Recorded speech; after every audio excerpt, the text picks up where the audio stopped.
보약의 마지막 부분이 될 것 같은데 옛날에는 제가 졸업하고 나서만 해도 보약을 지러 오신 분들은 이 성기능 장애 혹은 뭐 정력을 증강시킨다 이런 거에 대한 니드가 굉장히 많았습니다. 그리고 뭐 특별한 약들, 뭐 신기한 약들을 먹는 분도 참 많았죠. 뭐 좋은 약이다 뭐 이렇게 해서 뭐 최근에는 많이 그런 분위기는 달라진 것 같아요. 또 한약에서 중요하게 할 수 있는 부분 또 서양약에서 할 수 없는 부분이니까요. 오늘 수업을 또 잘 진행해 보도록 하죠. 또 이 피로와 성기능이 같이 가는 경우가 많잖아요. 피로해지고 하면 성기능도 떨어지고 한방에서 중요한 개념 중에 하나가 신정허라는 개념입니다. 여러분들이 기초를 공부하시면서 아마 무엇인지는 확실하게 아실 거예요. 근데 실제 임상에서는 신정어랑 뭐 신정휴허 그리고 음허 이게 그렇게 다르지 않습니다. 왜냐하면 쓰는 약을 보면 비슷해요. 근데 무엇이 다른지는 또 알죠. 약이 비슷하면 이거 원래 것도 비슷한 거 아닌가 저는 그렇게 생각하거든요. 한번 신정어를 리뷰해 볼게요. 선천 풍부 부족. 이게 무슨 말이냐면 내가 타고난 게 부족하다는 말입니다. 그래서 박노가다. 이건 너무나 많이 썼다는 얘기죠. 문란한 성생활, 그다음에 노년이 돼서 체약, 아니면 오래된 병을 알아서 신정이 손상된 상황이다. 그럼 신정이 신음이랑 무엇이 다르냐? 한마디로 얘기하자면 신음은 계속 우리가 쓰고 또 얻고 하는 거라면 신정은 태어날 때 어느 정도 타고 나서 죽을 때까지 그걸 빼서 쓰는 이런 느낌이 있어요. 그리고 신정은 병리를 보면 좀 더 명확해지는데 두 가지로 나뉩니다. 첫 번째 병리는 성장 발달입니다. 그 뼈가 튼튼하고 뼈가 자라고 이런 느낌이죠. 그래서 신정어의 주요 증상으로 요술이 산연하다. 이 산연한 통증이란 건 시고 빈 통증이거든요. 그래서 허증의 통증이죠. 급하게 막 아픈 것보단 텅 빈 것 같이 계속 이렇게 은은하게 아프고, 그 다음에 소화가 발육이 지연되고 잘 안 자르는 거죠. 남자가 이렇게 비리비리하고 또 여자가 생식 기능이 떨어지고, 그러니까 이렇게 성장 발달 생식 기능 그리고 허리 요거와 관련 지은 병리들이 신정어 병리로 이야기됩니다. 두 번째는 노화입니다. 앞에 게 어떤 좀 병리라고 붙인다면 노화는 사실 생리적 과정이죠. 점점 변하는 거. 저는 주름살이나 머리가 빠지는 걸 병이라고 부르지 싶지 않거든요. 나이가 들면서 자연스럽게 일어나는 변화란 말이에요. 특히 한방의 관점에서 보면 그래서 건망이나 불면 행동이 느려지고 뭐 형체가 마르고 살도 늘어지고 이빨도 소실이 되고 머리카락이 빠지고 이런 자연스러운 노화의 과정도 신정허라고 이제 불려지지요. 그러면 신음어랑은 이 병리를 보면 느낌이 오죠. 신음어가 뭐 새로 생길 수도 있고 또 뭐 막 약해질 수도 있는 병인데 반해서 신정허는 타고난 게 점점 없어진다든지 아니면 타고난 게 부족하다든지 아니면 부족한데 또 다른 원인으로 인해서 뭐 예를 들어서 과로라든지 이런 걸로 부족한 게 영향을 받았다든지 그래서 신음허랑은 약간의 틀린 그 상황으로 설명이 됩니다. 그래서 정자 한번 주의 있게 봐보세요. 이런 정자를 썼어요. 근데 이 정자가 우리가 보통 말하는 그 정액이랑 똑같은가? 이 내경에 나오는 말을 한번 볼게요. 영추에 두 사람의 신이 서로 합쳐서 육체가 되는데 육체보다 먼저 생기는 것이 정이다. 그래서 정은 몸의 근본이 된다. 정이란 개념에 대해서 설명하는데 좀 추상적이죠. 두 번째 거 보면 오곡의 진액이 합쳐서 영양분이 되는데 속으로 뼛속까지 스며들면 골수와 뇌수가 되고 그러니까 옛날에는 이제 소나 이런 걸 잡으면 뇌수가 흘러나오죠. 뼈 안에도 골수가 있죠.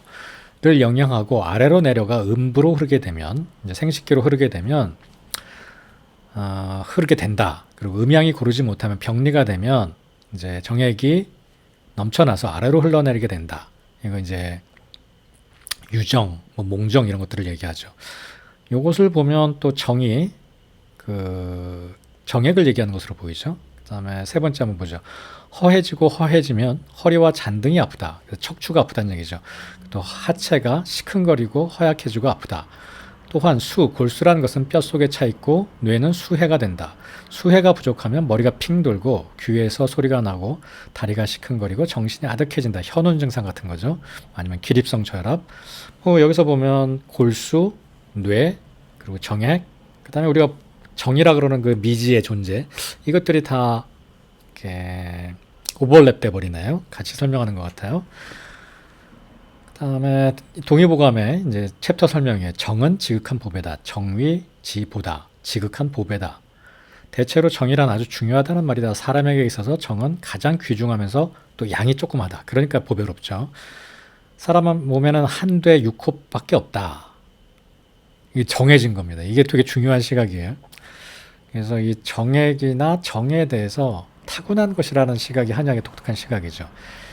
16살 남자가 정액을 내보내기 전까지의 양은 한 되다. 정액이 쌓여서 그득하게 차게 되면 3대까지 되나 자꾸 내보내게 되면 한 되도 못 되게 된다.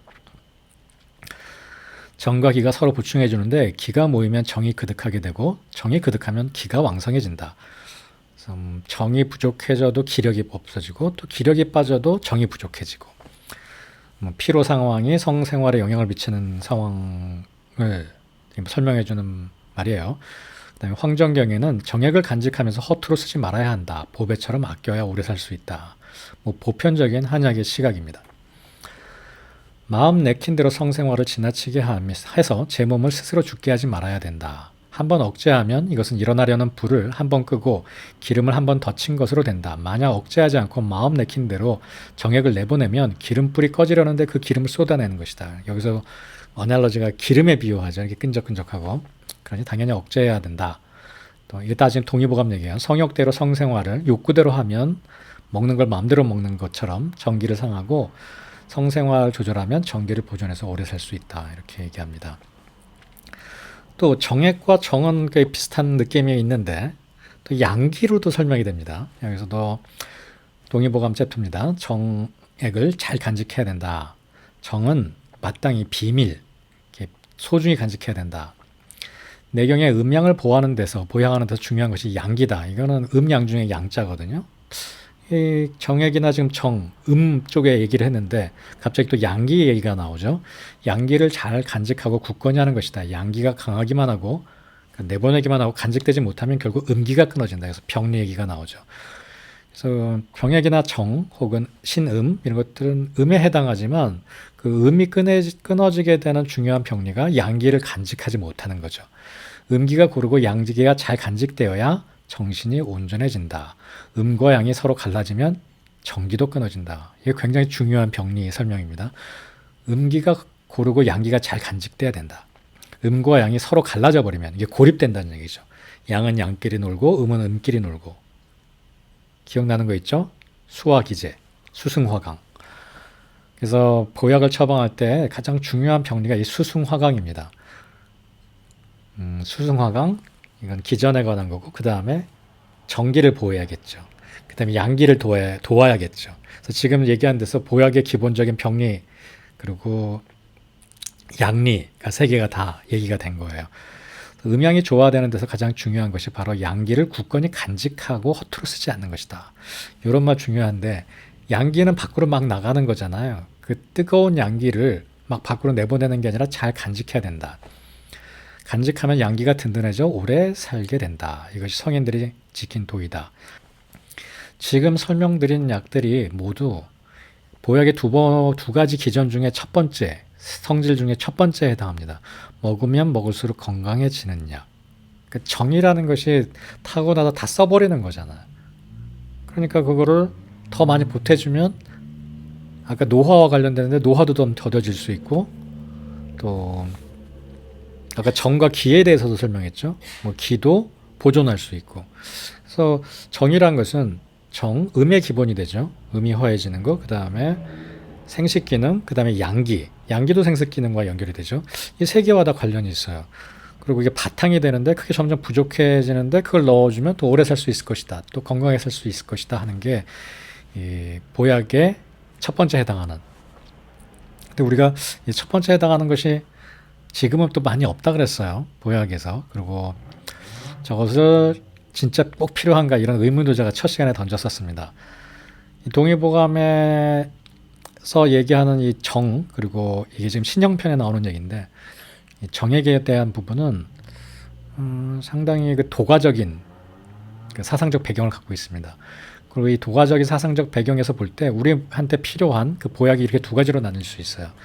첫 번째는 자음하는 예, 타고난 게 한 대밖에 안 된다 그랬잖아요. 그걸 끈적끈적한 그 정을 보여줘야겠죠.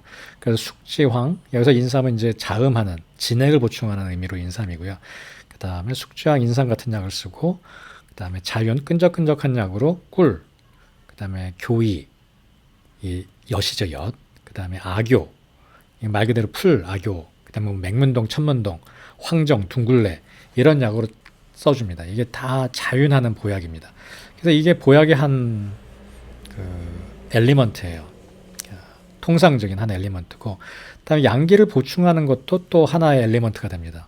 이게 기본적인 물질을 보충하는 거고, 양기를 보충함으로써 정이 잘 쌓이게 해줘야겠죠. 그게 황기. 황기가 그래서 보약에 많이 들어가죠. 보준기탕, 뭐 쌍화탕 이런 데 들어가게 되고, 황기는 어떤 거냐면 기를 잠깐 끌어올려주는 거예요. 북돋아주는 거죠. 그래서 여름에도 그 삼계탕 먹을 때 인삼 황기를 넣죠. 그다음에 보양제들이 있습니다. 소위 이게 우리가 얘기하는 정력제라고 불리는 것들이죠. 녹용, 파고지, 복분자, 해구신 이런 게 다 유명한 보양제들이죠. 이게 뭐 종이를 찢는다 해서 파고지고, 이건 뭐 요강을 엎는다 해서 복분자고, 이건 물개, 뭐 이런 걸 옛날에 많이 먹었습니다. 인삼은 그래서 양쪽에도 들어갑니다. 양기도 복돋아주고 진액도 도와주고.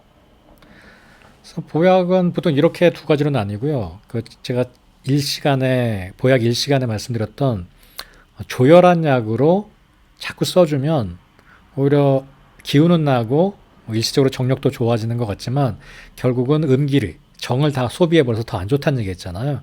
그래서 허화만 뜬다고, 헛된 불만 뜬다고. 그게 요걸 얘기합니다. 이런 보양제를 많이 먹는 경우. 그래서 보양제는 꼭 필요한 때만 먹어야 되고 주로 이 자음을 해줘야 된다고 얘기하죠. 그다음에 요거 두 개가 이제 보약의 주된 엘리먼트인데, 또 하나가 더 있다면 뭐겠어요? 아까 얘기한 음양이 서로 조화롭게 균형을 이루어야 된다 그랬잖아요. 그래서 음양을 균형 있게 만드는 약들이 존재합니다. 이따가 약 처방을 정리해드리면서 더 자세하게 설명을 드릴게요. 그럼 두 가지 자음하고 양기를 보충하고, 그 다음에 이 두 가지가 서로 조화롭게 교통할 수 있도록 순환시켜주는, 그래서 다 합쳐서 세 가지 정도로 설명이 됩니다. 어떤 것이 보약 중에 첫 번째, 소위 말하는 먹으면 좋은 보약. 근데 이런 생각들은 한의학에만 독특하게 있었던 건 아닙니다. 재밌어요. BC 4세기 아리스토텔레스는 그 정액이 여자의 생리 때 혈액에 섞여가지고 아이를 태어나게 하는 어떤 생명의 실체, 그러니까 발생학적인 생각을 한 거고요. 뭐 갈렌도 이 정액을 씨에 이제 비유를 했고요. 그다음에 정액을 준 인간, 걔네들이 다 인간 하나다. 그래서 신성하게 여겨야 된다. 그래서 동의보감에서 비밀스럽게 다뤄야 된다라는 것과 똑같죠. 또 히포크라테스는 인간이 정액이나 자궁의 체액에서 탄생하고 자란다. 그래서 발생학 아까 얘기한 거고, 과도한 사정, 그러니까 성생활을 너무 많이 하면 척수 안에 존재하는 중요한 체액을 소모하게 된다. 너무 재밌지 않습니까? 동양에서도 똑같은 생각을 한 거예요. 비슷한 시기에.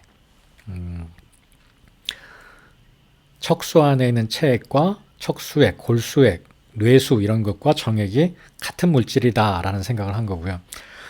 그래서 척추도 아프다. 정액을 많이 소비하게 되면, 이런 또 생각을 했고, 그래서 과도한 정액의 손실은 척추의 손상을 초래한다고 믿었다. 그리고 신체적, 정신적으로도 문제를 만든다. 뭐 이런 식으로 생각했습니다. 그래서 과도한 성생활, 정액을 낭비하는 것은 동서양이 모두 건강에 해로운 행위라고 생각을 한 거죠. 그다음에 무엘 티소라는 사람이 스위스의 의사인데, 이 오나니즘이라는 오나니즘의 이런 책을 출간했어요. 1700년대에 저 책이 출간돼서, 그 전부터 이 오나니즘은 이제 성경에 나오는 그 인물을 가지고 만든 말이거든요. 실제로는 이제 자위 행위를 얘기하는 건 아니고요. 그 밖에다 사정을 한 행위에서 나온 말인데, 주로 자위가 타겟이 됐고, 이 오나니즘에서는 아예 이 모든 성생활 자체가 건강에 해롭다라고 얘기를 한 겁니다. 이런 얘기가 있어요. 1온스의 정액 낭비. 1온스를 낭비하는 게 피는 40온스, 40배를 흘리는 것과 같다. 그냥 얼마나 소중하다는 얘기입니까? 그렇게 과도한 성생활이 혈액을, 그러니까 피를 머리로 올라가게 해서 다른 부분에 혈액이 없게 한다. 이것도 한의학적인 생각과 굉장히 비슷하죠. 그러니까 양이 계속 위로 올라가서 허화, 그러니까 그러니까 가짜 열이 이 상처에 몰리게 되는 그 소화기제가 망가지는 병리와 그냥 비슷한 설명을 하고 있습니다. 여러 가지 병을 다 이 정액의 낭비, 그러니까 과도한 성생활, 특히 수음, 자위를 이제 지목했습니다. 여드름, 간질, 체중 감소, 탈모, 머리가 나빠짐, 정신 이상, 성기능 장애, 피를 많이 흘린 것 같다, 빈혈, 현기증, 이런 살이 나는 것 같다. 저건 무슨 말인지 모르겠네요. 이런 많은 병들이 다 자유에서 생길 수 있다라고 얘기를 했습니다. 동양과 서양이 이 정액에 대해서 보는 시각은 매우 유사했습니다. 제가 여기서 하고 싶은 얘기는 동의보감이나 내경에 있는 그 정이라는 단어, 그리고 정액, 그리고 양기에 대한 그 설명이 절대적이지 않을 수 있겠다는 생각이 좀 들어요. 그 다음에 정과 음식에 대해서 얘기해 보겠습니다. 두 번째 챕터예요. 지난번에 내과 수업을 하는데 이 공진단을 만들 때 이 버터에다 발라서 구운데요. 녹용을. 이게 지금 연유. 원래 책에는 이제 그 수양? 양이나 염소의 젖에다가 발라가지고 굽게 돼 있어요. 이게 만드는 과정이에요. 저도 학생분이 질문을 해서 처음 찾아봤거든요. 그래서 이 버터에다 바르는 게 왜 거기다 바를까? 이런 생각을 했었는데, 저 어떻게 보세요. 저 젖소의 젖, 혹은 염소의 젖이 이 끈적끈적하고 하얀색의 그런 비슷한 느낌을 주잖아요. 우리의 소중한 정이라는. 그래서 공진단을 만들 때 저렇게 정성스럽게 발라서 굽는 거가 아닌가 싶습니다. 근데 요즘은 이제 버터나 연유에 발라서 굽는다고 해요. 자, 이게 이제 한방에서 얘기하는 거예요. 동의보감에 매일 먹는 음식의 영양분이 정으로 되기 때문에 먹는 쌀 같은 게 정으로 되기 때문에 쌀 밑자와 풀 청자를 합쳐서 정자를 만든 것이다. 16살이 되면 정액이 나오게 된다. 한번 성생활을 하면 반홉을 잃는다. 아까 그 얘기한 서양에서 얘기한 1온스에 40온스의 피를 잃는다 이런 거랑 비슷하죠. 잃기만 하고 보태주지 않으면 정액이 줄고 몸이 피곤해진다. 성욕을 조절하지 않으면 정이 소모된다. 병이 생기면 몸이 위험하게 되고 그러므로 과연 정이라는 것은 사람 몸에서 가장 중요한 보배라고 할 수 있다. 여기 뒤에 양생이라고 나오죠. 이런 게 다 도가에 바탕한 설명들입니다. 그래서 도가에서는 계속 동의보감도 마찬가지고 정을 소비하지 말고 정을 잘 보존하고 정을 만들 수 있는 음식을 먹을 것을 얘기하죠. 그럼 어떤 음식이냐? 달고 향기로운 맛을 가진 음식, 보통 맛을 가진 음식. 이거 중요합니다. plain flavor. 그러니까 자극적이지 않은 보통 맛, 약간 단맛. 곡식에는 단맛이 있다. 곡식을 얘기하는 단맛입니다. 지금 설탕 같은 게 아니고 세상의 음식물 가운데 오곡만이 온전한 맛을 가지고 있다. 맛이 평순한, 여기서도 평순한, 이게 플레인을 얘기하죠. 평미, 후미에 반대되는 거죠. 이렇게 두꺼운 맛이 진한 맛. 오곡을 먹는 것으로 정을 가장 많이 보충할 수 있다. 이 오곡의 보약이죠. 대개 죽이나 밥을 거의 끓여갈 때쯤 걸쭉한 밥물이 모인다. 이것을 먹으면 정액이 제일 잘 생긴다. 이게 보편적인 생각으로 보여요. 모양이 비슷하기 때문에 이런 것처럼 쌀이 끓어갈 때 그 걸쭉한 쌀뜨물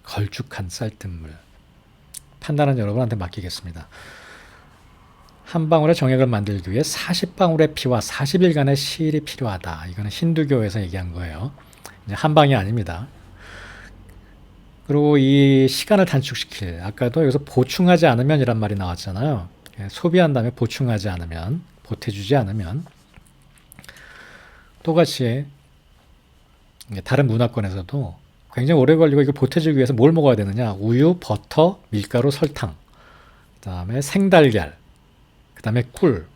좀 느낌이 다 비슷하죠. 이런 것들을 먹으면 정액이 잘 빨리 만들어줄 수 있다고 생각했던 겁니다. 고대인들이.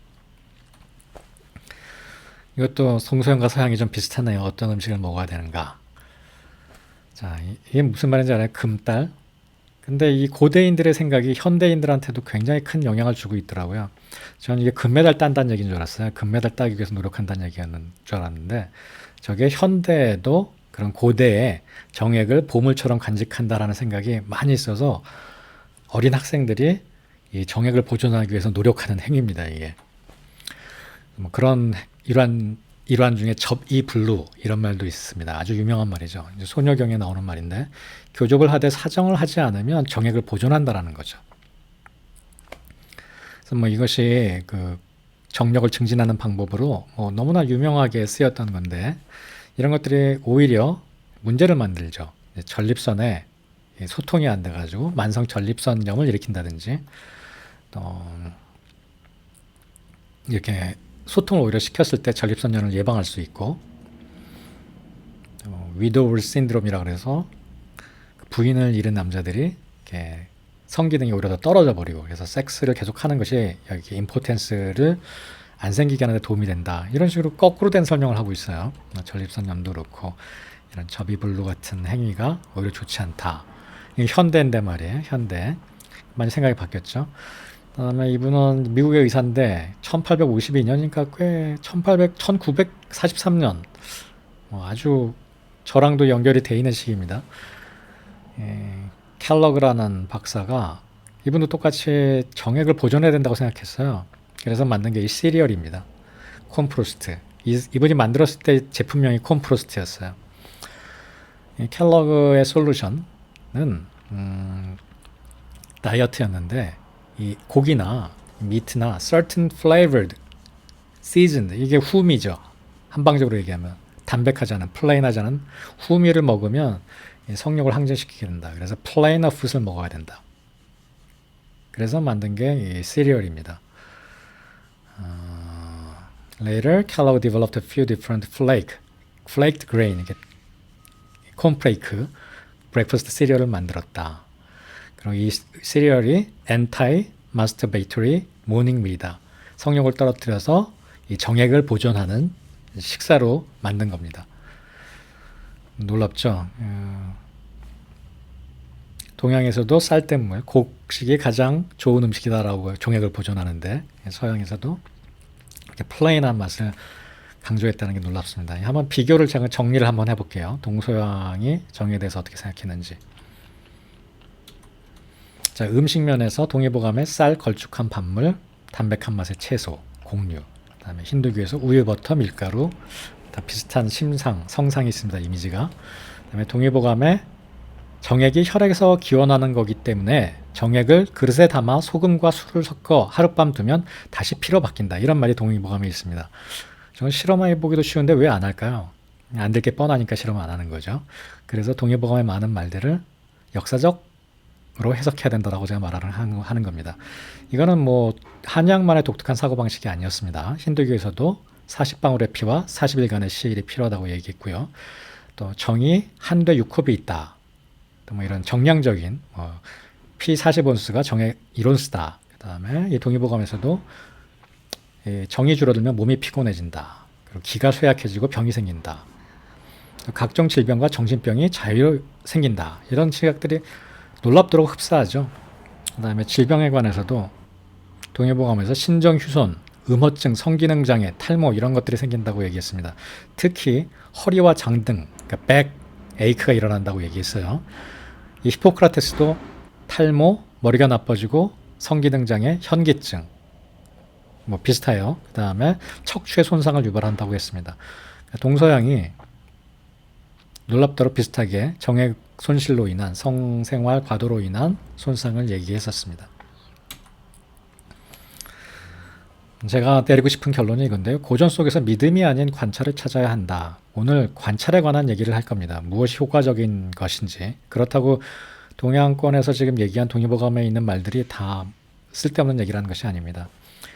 이 중국 청나라 때 서구 문물이 많이 들어왔었잖아요. 근데 기독교가 득세를 하면서 이 의화단, 중국이 그때도 이 미국처럼 경제적으로 되게 어려웠대요. 특히 산업이 붕괴되면서 기득권, 그러니까 농부들이랑 소상인들이 다 어려워지면서 서구 세력에 대해서 굉장히 그 반감을 갖게 된 거죠. 근데 재밌는 게 금강불개, 몸이 총알을 맞아도 문제 없다, 이렇게 수련할 수 있다라고 이 폭도들이 지도해가지고 괜히 민초들이 진짜 그런 줄 알고 막 무술을 수련한 거예요. 그래서 이걸 영어로 Boxers Rebellion이라고 부르거든요. Boxer, 싸우는 사람들이 무술을 익혀가지고 이렇게 그림처럼 총칼에 앞서서 싸운 거예요. 맞서서. 뭐 다 죽게 됐죠. 근데 뭐 지도자들은 오히려 이 민중들을 선동했고 폭도를 일으켰고 총 앞에서 몸이 견딜 수가 없죠. 근데 그런 걸 중국 무술의 신비함을 믿었던 거죠. 그 사람들은. 음양오행설을 이 글을 쓰신 분은 그 김기환 교수인데 그 한의 전 의전원 교수인데 제 친구예요. 이 친구도 굉장히 제가 좋아하는 친구입니다. 가끔 가다가 제가 이 친구가 쓴 글인지 모르고 이 글도 그랬어요. 먼저 읽어보고 너무 글이 좋아서 보면 이 친구인 글들이 몇 개 있었어요. 이 친구가 이렇게 얘기를 했습니다. 음양오행설을 검증하는 연구에 대해 부정적인 의견을 제시했다. 음양오행설을 검증하는데 연구를 해서 음양오행설이 맞다. 예를 들어서 뭐 제가 전에 얘기했던 뭐 뿌리가 나는 모양이랑 효능이 일치한다든지 뭐 신맛의 음식은 뭐 간에 좋다든지 이런 게 음양오행설이거든요. 그거를 한번 검증해 봐야 되지 않겠느냐라고 주장한 거예요. 다른 교수님들이. 그래서 이 김교환 교수가 이렇게 얘기했답니다. 만약에 교수님께서 정부 예산 수백억 원을 집행할 수 있는데 그 돈을 음양오행설을 검증하는데 투입하시겠습니까? 그래서 논의가 정리되었다라고 해요. 여기서 음양오행설의 검증이라는 것은 동식물의 청적 황백흑, 뭐 궁상각지우 그런 것에 맞는 것을 들려주면 뭐 더 잘 자란다든지 경전을 글자 그대로 확인하는 연구를 말한다. 이런 연구에 돈을 쓰겠느냐. 그리고 그걸 우리가 꼭 검증해야겠느냐. 의학통계 저랑 공부하신 분들은 느낌이 오실 거예요. 경전을 검증하는 게 연구가 아니거든요. 고전에서 찾아야 할 것은 고인들의 믿음이 아니라 고인들이 관찰한 것들이다. 그래서 상한론이 좋은 책이라 그러는 겁니다. 관찰한 내용이 담백하게 적혀 있기 때문에 그 관찰을 설명하는데 현대과학이 적당하다면 인정하면 된다. 그러나 현대과학은 아직까지는 한의학의 이 신비로운 경험, 그러니까 사실들을 설명할 수가 없다. 설명할 수 없기 때문에 한의학의 경험이 소홀히 돼서도 안 되고 또 그렇다고 해서 이 한의학의 경험들, 그 상한론에 적혀 있는 그 사실들, 이렇게 약을 줬더니 이렇게 좋아졌다 하는 사실들이 또 그 덮어져서도 안 되는 거죠. 이 때문에 아직도 우리는 현대과학과는 다른 독특한 지식 체계를 유지하고 발전시켜야 한다. 다 버려서는 안 된다. 이것이 내가 생각하는 우리 학문의 실체다. 김규환 교수가 쓴 그대로 글입니다. 근데 이 글이 놀랍게도 또 이 현대의학에서도 있었던 일이에요. 여인석 교수는 이제 의사학 교수님이신데 서울대 교수님이신데 굉장히 또 재밌어요. 이분이 하신 말이 교조화가 아닌 온고지신. 교조화라는 거는 이렇게 경전하는 거죠. 신성시에서 그대로 믿는 온고지신을 해야 된다. 히포크라테스의 학설은 사실들의 질서를 부여하는 하나의 틀이다. 그러므로 나은 것이 제시되면 거부될 수도 있다. 즉 히포크라테스에서 보다 영속적인 것은 이러이러한 의학적 문제에 대한 히포크라테스의 견해가 아니라 그런 문제들에 접근하는 히포크라테스의 방법이다. 결국 이 방법은 대표적으로 유행병 일권에 나타나는 환자에 대한 태도, 지금으로 치면 피지컬 examination, 관찰 태도, 그다음 뭐 예후를 기록하는 거, 뭐 이런 것들이 더 중요하다는 얘기입니다. 히포크라테스가 적었던 사실 하나가 중요한 게 아니라는 거죠. 히포크라테스가 19세기 프랑스 의학이라는 논문에 나오는데 이게 라에네크라는 분이 이 청진기를 발명한 의사예요.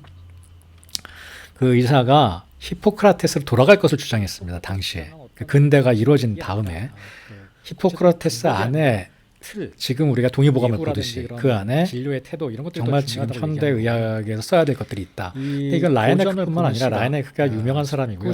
다른 분들도 이렇게 주장했던 사람들이 꽤 있었습니다. 지금은 이제 거의 다 사라지고 우리가 한의학을 보는 시각 사이에 아주 많은 유사점과 배울 점이 있다고 생각합니다. 라에넥이 히포크라테스를 봤던 시각, 그리고 우리가 현재 한의학을 바라보는 시각. 김규환 교수의 글을 그대로 인용한 건데 한번 보시죠. 저는 굉장히 감동적이었어요.